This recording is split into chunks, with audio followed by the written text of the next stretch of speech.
फिलिस्तीन में नरसंहार और यूनाइटेड नेशन की दुनिया से मदद की अपील। गाजा में हर कोई भूखा है, लोगों को खाना नहीं मिल रहा है।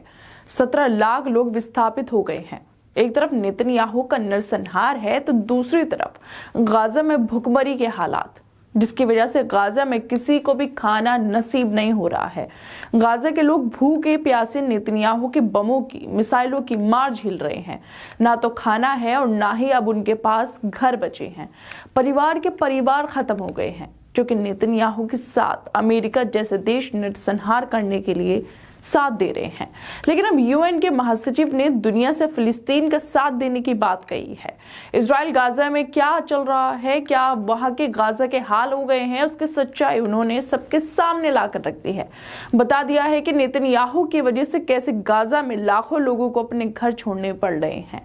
दरअसल संयुक्त राष्ट्र महासचिव एंटोनियो गुटेरेस ने गाजा पट्टी में फौरन और लगातार मानवीय सहायता पहुंचाने के लिए एक अपील की है। इसकी जानकारी उन्होंने ट्वीट करते हुए दी। उन्होंने ट्वीट करते हुए कहा कि गाजा में हर कोई भूखा है, 17 लाख लोग विस्थापित हो गए हैं, मानवीय व्यवस्था चरमरा रही है। पूरे गाजा में मानवीय सहायता पहुंचाने का आह्वान करता हूं। पूरे गाजा में बुरा हाल है, लोग ना जाने कैसे अपना गुजारा कर रहे हैं, भूख से मर रहे हैं। और इस सब के जिम्मेदार अमेरिका और नेतन्याहू के साथ साथ वो सभी देश हैं जो नेतन्याहू का साथ दे रहे हैं और इस नरसंहार पर चुप खड़े हैं। दोस्तों, गाजा में इतना सब हो रहा है, लेकिन फिर भी नरसंहारी देशों को चैन नहीं मिल रहा। ये चाहते हैं कि पूरा गाजा खत्म हो जाए ताकि ये अपने राजनीतिक फायदे उठा सके। गाजा में जो संस्था लोगों को सहायता पहुंचाती है, फिलिस्तीनी शरणार्थियों को राहत पहुंचाने का काम करती है, UNRWA, उसे भी गाजा में नरसंहार करने वाले देश बोल रहे हैं कि बंद कर देना चाहिए, इसकी फंडिंग रोक देनी चाहिए। और कितनी शर्म की बात है कि अमेरिका, यूके जैसे देशों ने UNRWA की फंडिंग रोक दी है ताकि गाजा के हालात और बुरे हो जाएं। वैसे फिलिस्तीन और इजराइल की जंग की वजह से अमेरिका और पश्चिम देशों की हकीकत तो सबके सामने आ गई है। वो हकीकत सबके सामने आ गई है जो दिखाती है कि ये लोग कैसे नरसंहार का साथ दे रहे हैं, लोगों को मार रहे हैं। लेकिन दोस्तों, देखने वाली बात यह है कि जिस तरह से खुद यूएन के महासचिव ने लोगों से गाजा की मदद की अपील की है, क्या उससे कोई फर्क पड़ेगा? क्योंकि यूनाइटेड नेशन की स्थापना इसलिए ही की गई थी ताकि लोगों का आर्थिक विकास हो सके, मानव अधिकार सुरक्षित रहें, दुनिया में शांति बनी रहे। लेकिन आजकल मिडिल ईस्ट के जो हालात बने हुए हैं उसे देखकर लगता नहीं है कि यूनाइटेड नेशन कुछ भी कर पा रहा है। जंग होते हुए भी 4 महीने होने वाले हैं, लेकिन ना तो यूनाइटेड नेशन ही कुछ कर पा रहा है और ना ही कोई और संस्था। फिलिस्तीन में अभी तक 27,000 के करीब लोग मारे जा चुके हैं, जिसमें सबसे ज्यादा मासूम बच्चे हैं, महिलाएं हैं। बच्चे हमलों में घायल हो रहे हैं, मारे जा रहे हैं। ऐसी ऐसी वीडियो गाजा से सामने आ रही हैं कि अगर किसी इंसान में थोड़ी सी भी इंसानियत होगी तो उसकी आंखों में आंसू आ जाएंगे। लेकिन नरसंहार कर रहे देशों में जरा सी भी इंसानियत नहीं बची है।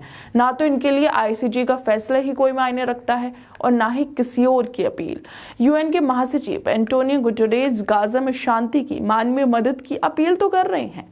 ये भी बोल रहे हैं कि फिलिस्तीन और इजराइल के बीच 2 स्टेट सॉल्यूशन से ही बस शांति बनाई जा सकती है।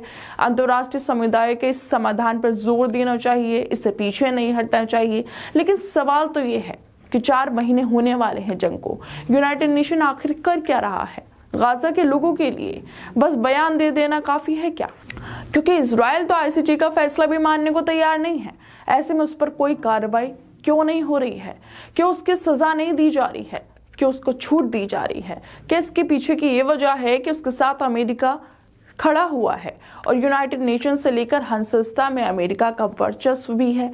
क्या इसी वजह से इजराइल पर कोई कार्रवाई नहीं हो रही है और जो संस्था UNRWA फिलिस्तीनियों की मदद कर रही है उसे भी फंडिंग करने से रोका जा रहा है ताकि फिलिस्तीन के लोगों पर बमों के साथ साथ खाना भी ना मिल सके उन लोगों को? दोस्तों, जब आने वाली जनरेशन आज का इतिहास पढ़ेगी तो वो ये भी पढ़ेगी जब फिलिस्तीन में मासूमों को मारा जा रहा था तो दुनिया इस नरसंहार को देख रही थी। खुद को शांति दूत बताने वाले देश, शांति स्थापित करवाने वाली संस्थाएं सब चुप खड़ी थी और कुछ दुनिया के बड़े बड़े देश नेतन्याहू को नरसंहार करने में साथ दे रहे थे। खैर दोस्तों, आप लोगों को क्या लगता है? कि यूनाइटेड नेशन के महासचिव के बयान पर क्या उनके ट्वीट कर देने से, मानवीय सहायता पहुंचाने की अपील कर देने से कोई फर्क पड़ेगा या फिर नहीं पड़ेगा? आप लोगों को क्या लगता है इस वीडियो पर? हमें अपनी राय जरूर दें और बाकी तमाम खबरों को देखने के लिए जुड़ रहिए हमारे साथ।